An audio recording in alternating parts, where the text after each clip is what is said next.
കൂട്ടുകാർക്ക് നല്ലൊരു ദിവസം ആശംസിച്ചുകൊണ്ട് മാമ്പഴത്തിന്റെ പുതിയ വീഡിയോയിലേക്ക് സ്വാഗതം. നമുക്ക് നേരെ രേവതിയുടെ സച്ചിയുടെ ഇന്നത്തെ നല്ലൊരു വിശേഷം കണ്ടാലോ.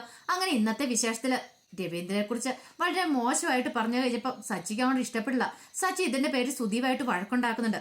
അവസാനം ശ്രുതി പറഞ്ഞു, അല്ല എന്തിനാ ശ്രുതിനെ വഴക്ക് പറയണേ, ശ്രുതിയുമായിട്ട് എന്തിനാ സച്ചി വെറുതെ തല്ലുണ്ടാക്കണേ, അതിന്റെ കാര്യമുണ്ടോന്ന് ചോദിക്കാം. ഇവിടെ ശ്രുതി തെറ്റൊന്നും ചെയ്തിട്ടില്ലെന്ന് പറയാം. ഇത് കേട്ടപ്പോ ശ്രുതി പറഞ്ഞു, അത് ഇവന് പറഞ്ഞാൽ മനസ്സിലാണ്ടേ.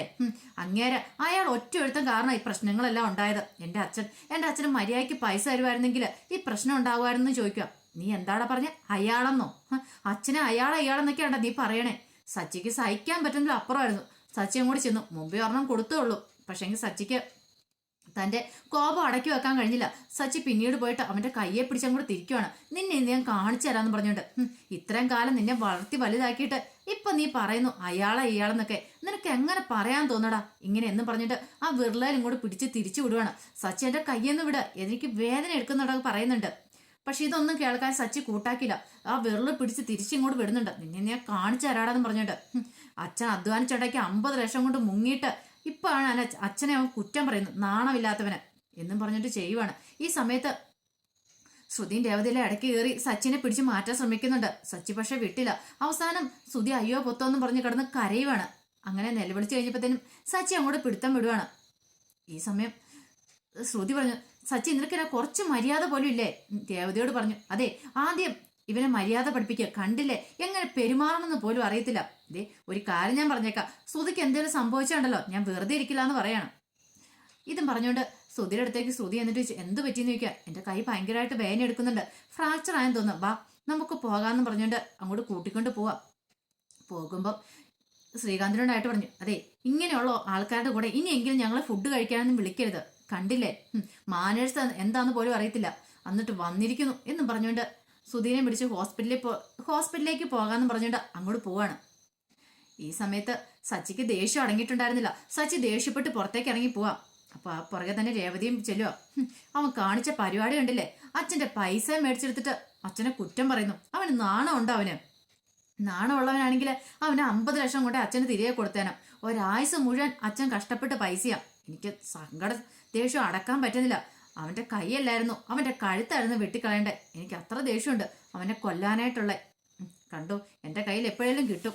അവന്റെ ഇനി കൈയല്ലേനെ ഒടിക്കാൻ പോകുന്നു, അവന്റെ കാല് ഞാൻ വെട്ടിക്കളയും ഞാൻ. ഇങ്ങനെയൊക്കെ പറഞ്ഞിരുന്നപ്പോ രേവതി ഒന്നും മിണ്ടാ നിൽക്കണം. രേവതിയുടെ അടുത്തേക്ക് എന്നിട്ട് ചെന്താ ഇനി നിനക്ക് എന്നെ വഴക്ക് പറയണമെന്ന് ചോദിക്കാം. രേവതി ഒന്നും മിണ്ടിയില്ല. ഓ അങ്ങനെയാണല്ലോ എല്ലാം പറഞ്ഞാലും അവസാനം നീ എന്നെ കുറ്റപ്പെടുത്തുകയല്ല ചെയ്യാറില്ലേ. ഗജാനന്ദന്റെ കാര്യത്തിലാണെങ്കിലും അതെ, എന്ത് പ്രശ്നം ഉണ്ടായാലും അവസാനം തല്ലുണ്ടാക്കുന്നോളം വരെ കുഴപ്പമില്ല. തല്ലുണ്ടാക്കി കഴിയും പറയും നിങ്ങളുടെ കയ്യിലെ കുറ്റം എന്ന് പറയും. പറഞ്ഞോ ഞാൻ കേൾക്കാൻ ബാധ്യസ്ഥനായിട്ട് ഇവിടെ നിൽക്കുവാന്ന് പറയാം. ഇത് കേട്ട് കഴിഞ്ഞപ്പം രേവതി പെട്ടെന്ന് പറഞ്ഞു, ഞാനൊന്നും പറഞ്ഞില്ലല്ലോ.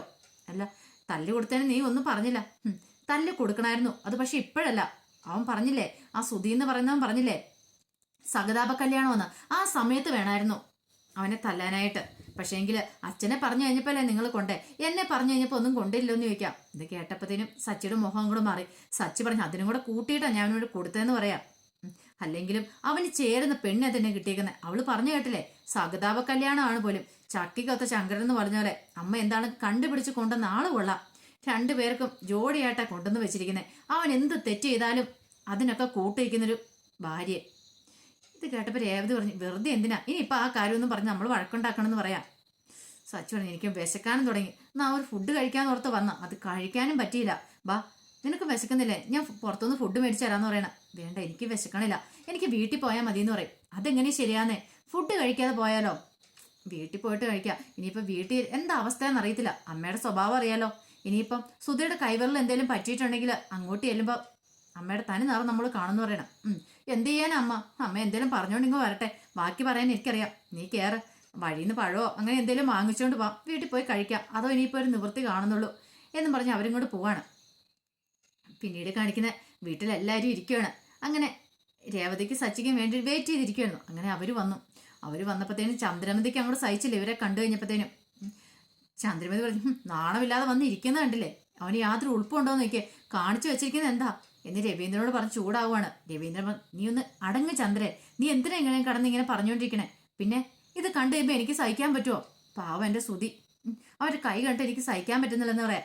ഈ സമയം സച്ചി എന്ത് ചെയ്യണം, ഒരു പഴമൊക്കെ എടുത്ത് കഴിച്ചുകൊണ്ട് പറഞ്ഞു, പിന്നെ കൈ കണ്ടിട്ട് സഹിക്കാൻ പറ്റുന്നില്ല പോലും. രണ്ട് വിരലല്ലേ ഉള്ളൂ, ഇവന്റെ കയ്യിലിരിപ്പ് വെച്ച് ഇവന്റെ വിരലല്ല, ഇവന്റെ കൈയും കാലും തന്നെ ഒടിച്ചു വിടണ്ടെന്ന് പറയാം.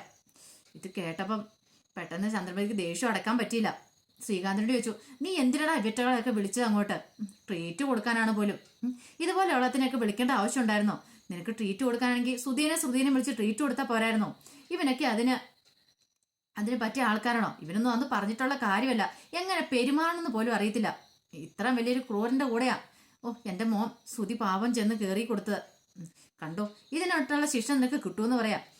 ഇത് കേട്ട സച്ചു പറഞ്ഞു, കിട്ടിക്കോട്ടെ, എനിക്ക് ഒരു കുഴപ്പമില്ലെന്ന് പറയാം. ഈ സമയം ചന്ദ്രമതി പറഞ്ഞു, ഇത്രയൊക്കെ പറഞ്ഞിട്ടും കേട്ടും കണ്ടില്ലേ, അവൻ ഇന്ന് തിന്നുന്ന തീറ്റ കണ്ടില്ലേ? കുരങ്ങിന്റെ ജന്മം, കുരങ്ങ് തിന്നുന്ന പോലെ പഴവും തിന്നുകൊണ്ടിരിക്കുമെന്ന് പറയാം. ഇത് കേട്ടോ സച്ചു പെട്ടെന്ന് പറഞ്ഞു, അതെ കുരങ്ങ് തന്നെയാ, അത് ഞാൻ വന്ന അമ്മയുടെ വയറ്റിൽ നിന്ന് തന്നെയല്ലേ. അപ്പൊ പിന്നെ എനിക്ക് എന്റെ കുരങ്ങിന്റെ ബുദ്ധിയും സ്വഭാവമൊക്കെ അല്ലേ കാണുള്ളൂ. അമ്മ എങ്ങനെയാണോ അതുപോലെ തന്നെ എനിക്കും കിട്ടുള്ളൂ എന്ന് ചോദിക്കുക. ഇത് ചന്ദ്രമതി ഒരിക്കലും പ്രതീക്ഷ കാര്യമല്ല. ചന്ദ്രമതി കിട്ടൊരു കൊട്ടാണ് കൊടുത്തത്. രവീന്ദ്രൻ ഇത് കേട്ടപ്പോ ചിരിക്കുവാണ്. പിന്നീട് ചന്ദ്രമതി പറഞ്ഞു, നിന്നോടൊന്നും പറഞ്ഞിട്ട് കാര്യമില്ല, അല്ല ബുദ്ധിയും ബോധം ഇല്ലാത്തതുകൊണ്ട് പറഞ്ഞിട്ട് കാര്യമില്ല, അതുള്ളവരോടല്ലേ പറഞ്ഞിട്ട് കാര്യമുള്ളെന്ന് പറയാം. ഈ സമയം സച്ചു പറഞ്ഞു, ശ്രീകാന്ത നോക്കിയടാ, ആ രണ്ട് വിരലിരിക്കുന്നുണ്ടോ, നമ്മൾ സെൽഫി ഒക്കെ എടുക്കാൻ നേരത്ത് യോയോ വെക്കാൻ നേരത്ത് നമ്മളെല്ലാം കാണിക്കില്ലേ എന്ന് പറഞ്ഞോലെ നല്ല ഭംഗിയുണ്ടല്ലേ, ഇനി ഇപ്പൊ ഇവന് എളുപ്പമുണ്ടെന്ന് പറയാണ്. ഇത് കേട്ടപ്പോ ശ്രുതിയുടെ മുഖം അങ്ങോട്ട് മാറി. നിനക്ക് ദേഷ്യം വരുന്നുണ്ടോടാ, നിനക്കെന്നെ തല്ലാൻ തോന്നുന്നോടെ തോന്നില്ലേ? ഇത് കേട്ടപ്പോ ശ്രുതി ഇങ്ങനെ ദേഷ്യം നിയന്ത്രിച്ച് വെച്ചിരിക്കണം. പെട്ടെന്ന് പറഞ്ഞു, നിനക്ക് തല്ലാൻ തോന്നണ്ട, വാടാ നമുക്കൊന്ന് തല്ലാന്ന് പറയാണ്. കുറെ സമയം കേട്ടിരുന്നു. പിന്നെ ശ്രുതി പറഞ്ഞു, അതേടാ എനിക്ക് തല്ലാൻ തോന്നുന്നെന്ന് പറയണം, എന്നാ വാടാ ഞാൻ കാണിച്ചു തരാന്ന് പറഞ്ഞ് സച്ചി എന്ത് ചെയ്യുവാണ്, അവിടെ കിടന്ന് ചേറങ്ങ് നിരക്കി വിടുവാണ്. ജസ്റ്റ് കാലം മുട്ടിയില്ലാന്ന് പറഞ്ഞ് നിൽക്കുവാണ്. ഇത് കേട്ടോ രേവതി ശ്രുതി അങ്ങോട്ട് ചാടി എഴുന്നേറ്റു. ഒന്ന് നിർത്തുന്നുണ്ടോ എന്ന് ചോദിച്ചോണ്ട്, കുറെ സമയമായി കളിയാക്കൽ തുടങ്ങിയിട്ട്, ഇതെന്താ ഇവിടെ ഇന്നെ മാത്രം എന്താ കളിയാക്കി ചിരിക്കാനായിട്ടിരിക്കണേ? ശ്രുതി ഒരു പാവാന്നും കരുതിയിട്ട് ശ്രുതിയുടെ തലേ കയറി നിരങ്ങരുത് കേട്ടോ. ശ്രുതിക്ക് തിരിച്ചതല്ല അറിയത്തില്ലാഞ്ഞിട്ടൊന്നുമല്ല, ശ്രുതിക്ക് മാനേഴ്സ് ഉള്ളതുകൊണ്ട് മാത്രം ശ്രുതി അങ്ങനെ ചെയ്യായിരുന്നെന്ന് പറയാം.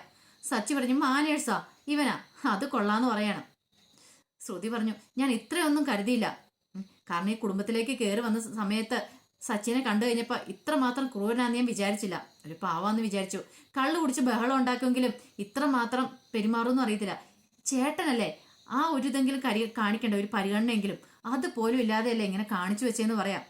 പറഞ്ഞിട്ട് കാര്യമില്ല, കുടിച്ച് നാലുകാലം കയറി വരും, തോന്നിയാസം കാണിക്കുകയും ചെയ്യും. ഇങ്ങനെയാണെങ്കിൽ ഈ കുടുംബത്തിൽ ഞാൻ എങ്ങനെയാ ജീവിക്കുന്നേ? നാളെ മിക്കവാറും എന്നോടായിരിക്കില്ല ഇങ്ങനെ കാണിക്കുന്നത്. ഇന്ന് എന്റെ ഭർത്താവിനോട് കാണിച്ചെങ്കിൽ നാളെ എന്നോട് കാണിക്കലെന്ന് ആര് കണ്ടെന്ന് പറയാം.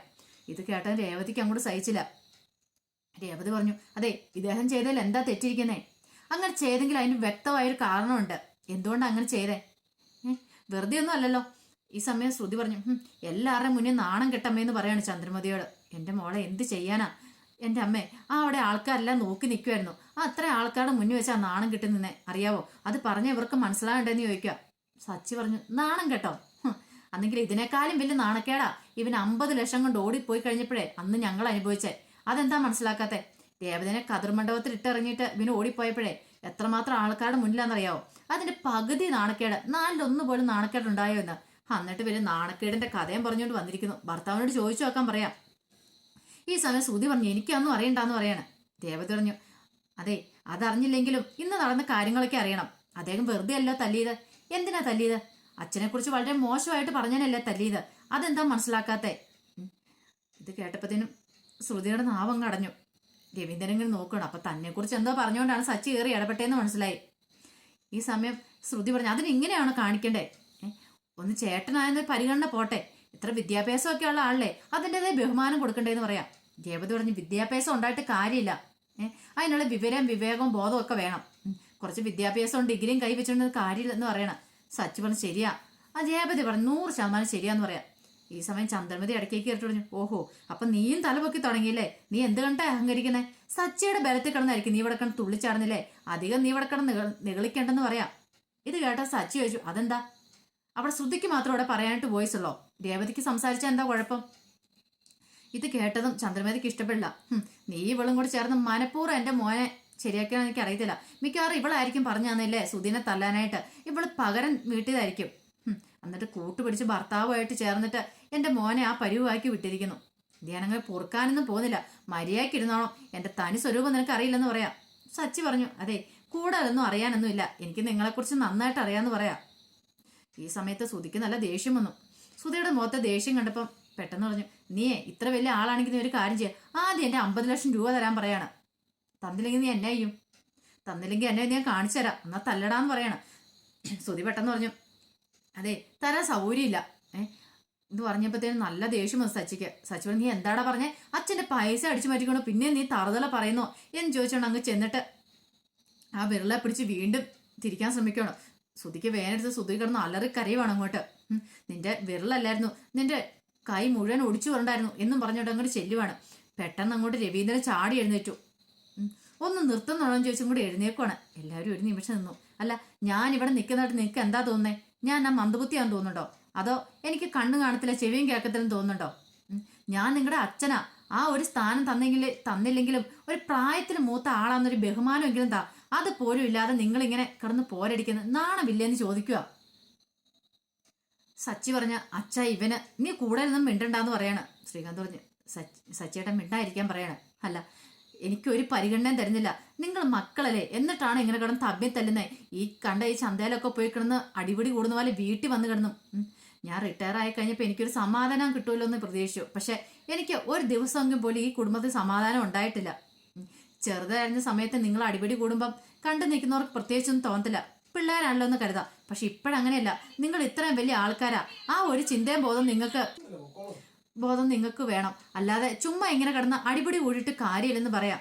അല്ലെങ്കിലും എന്നെ പറഞ്ഞാൽ മതി, തല്ലി വളർത്തേണ്ട സമയത്ത് തല്ലി വളർത്തുമായിരുന്നെങ്കിൽ ഇപ്പൊ ഇങ്ങനെയൊക്കെ കാണുമായിരുന്നോ? പിന്നീട് ചോദിച്ചു, എന്നാ സച്ചി നീയും സുധിയും കൂടെ ഒന്ന് സന്തോഷത്തോടുകൂടി ഇരിക്കുന്ന കാണുന്നേ, എപ്പോൾ നോക്കിയാലും നിങ്ങൾ രണ്ട് തമ്മിൽ കീരിയും പാമ്പ് പോലെയാണല്ലോ എന്ന് പറയാം. അല്ല, അത് പിന്നെ അച്ഛൻ ഞാൻ കൂടുതലൊന്നും എനിക്ക് പറയാനില്ല, കുടുംബമാകുമ്പോൾ ചെറിയ ചെറിയ പ്രശ്നങ്ങളൊക്കെ ഉണ്ടാവും എന്ന് പറഞ്ഞുകൊണ്ട് ഇങ്ങനെ തമ്മി തല്ലൽ ഒരു കാരണവശാലും എനിക്കത് സഹിക്കാൻ പറ്റുന്ന കാര്യമല്ല. ഈ സമയം ചന്ദ്രമതി പറഞ്ഞു, എന്തിനാ വെറുതെ അവനെ തന്നെ ചീത്ത പറയുന്നേ? ഇപ്പൊ ഇവിടെ ആരാ പ്രശ്നക്കാരൻ? സച്ചിയല്ലേ, അവൻ കാരണമല്ലേന്ന് ചോദിക്കും. ഒരക്ഷരം നീ മിണ്ടരുത്, നീ കാരണം ഈ പ്രശ്നങ്ങളെല്ലാം ഉണ്ടായേക്കുന്നേ. മക്കൾ എന്തെങ്കിലും തെറ്റ് ചെയ്തിട്ടുണ്ടെങ്കിൽ അവരെ നേർവഴിക്ക് നടത്തേണ്ട അമ്മയാണ് നീ, ഒരു അമ്മയാണോടി. എന്തേലും കാണിച്ചിട്ടുണ്ടെങ്കിൽ അവള് കുറ്റം കണ്ടുപിടിക്കാനിരിക്കും. മക്കളെല്ലാവരും ഒരേപോലെ കാണണം, അല്ലാതെ ഒരാളെ പൊക്കി പറഞ്ഞിട്ട് ഒരാളത്ത് താഴ്ത്തി കിടന്നതിന് സ്വഭാവം ഉണ്ടല്ലോ, അതെന്നും നിർത്തുന്നോ അന്നോ ഈ കുടുംബത്തിൽ സമാധാന സൗകര്യം ഉണ്ടാവുള്ളൂ പറയാം. എന്നിട്ട് യാതൊരു ഉളുപ്പില്ലാതെ അവൾ വന്നു നിൽക്കുന്നു, കയറി പൊടിയാത്തെന്ന് പറയാം. ചന്ദ്രമതി പിന്നെ ഒന്നും മിണ്ടിയില്ല. ഈ സമയം രവീന്ദ്രൻ, ഞാൻ പറയാനുള്ള പറഞ്ഞു, ഇനി മേലാൽ ഇത് ആവർത്തിച്ചേക്കല്ല, ആവർത്തിച്ചിട്ടുണ്ടെങ്കിൽ ഇതായിരിക്കില്ലെന്ന് പറയണം. പിന്നീട് രേവതിയുടെ ശ്രുതിയുടെ അടുത്തേക്ക് എന്നിട്ട് പറഞ്ഞു, അതെ നിങ്ങൾ കയറി വന്ന പെൺകുട്ടികളെ ഇങ്ങോട്ട് ഒരു കുടുംബത്തെ നല്ല രീതിയിൽ മുന്നോട്ട് കൊണ്ടുപോകണ്ട അറിയാലോ, അതുകൊണ്ട് നല്ല രീതിയിൽ തന്നെ ഇവിടെ ജീവിക്കാൻ നോക്ക്. അവര് ചേട്ടനും അതിന് തമ്മിൽ എന്ത് പ്രശ്നങ്ങളുണ്ടായാലും അതൊക്കെ അവർ പറഞ്ഞു തീർത്തോളും, അതിൻ്റെ ഇടയ്ക്ക് നിങ്ങൾ കയറേണ്ട ആവശ്യമില്ലെന്ന് പറയാം. പിന്നീട് പറഞ്ഞു, നിങ്ങൾക്ക് ഈ വിഷമം ഇപ്പൊ പറഞ്ഞാൽ മനസ്സിലാവില്ല, നിങ്ങളുടെ മക്കൾ 4 കാലത്ത് ഇങ്ങനെ കിടന്ന് അടി വെക്കുമ്പോഴേ നിങ്ങൾക്ക് അതിന്റെ വേദനയും വിഷമവും മനസ്സിലാവുള്ളൂ എന്നും പറഞ്ഞ് രവീന്ദ്രൻ അങ്ങോട്ട് കയറിപ്പോവാ. പെട്ടെന്ന് രേവതി എന്നിട്ട് പറഞ്ഞു, സോറി അച്ഛാന്ന് പറയണ. സച്ചിൻ ചെന്നിട്ട് സോറിയൊക്കെ പറയുന്നുണ്ട്. പിന്നീട് അങ്ങോട്ട് പോവാണ്. എല്ലാവരും പറഞ്ഞു, അതെ അവനവൻ്റെ പണി പോയി നോക്കാം, ഇനി ഇവിടെ കിടന്ന് ആരും ഒരു ഒച്ചപ്പാടും വേളം ഉണ്ടാക്കല്ലെന്ന് പറഞ്ഞിട്ട് രവീന്ദ്രൻ അങ്ങോട്ട് കയറിപ്പോവാണ്. അപ്പൊ അതിന്റെ വിശേഷങ്ങളൊക്കെ ഇന്ന് നമ്മൾ കാണുന്നത്. ഇതിന്റെ ബാക്കി വിശേഷങ്ങളുമായിട്ട് ഉച്ചയ്ക്ക് വരാട്ടോ. ഉച്ചയ്ക്ക് ഒരു 1-2 മണിക്കുണ്ടെങ്കിൽ തന്നെ ഞാൻ നാളത്തെ വിശേഷം ചാനലിനകത്ത് അപ്ലോഡ് ചെയ്യും കേട്ടോ. അപ്പൊ എല്ലാവരും മറക്കാതെ കയറി കാണും കേട്ടോ. ഒരിക്കൽ കൂടി എല്ലാവർക്കും നല്ലൊരു ദിവസം ആശംസിച്ചോണ്ട് നിർത്തുന്നു. നന്ദി.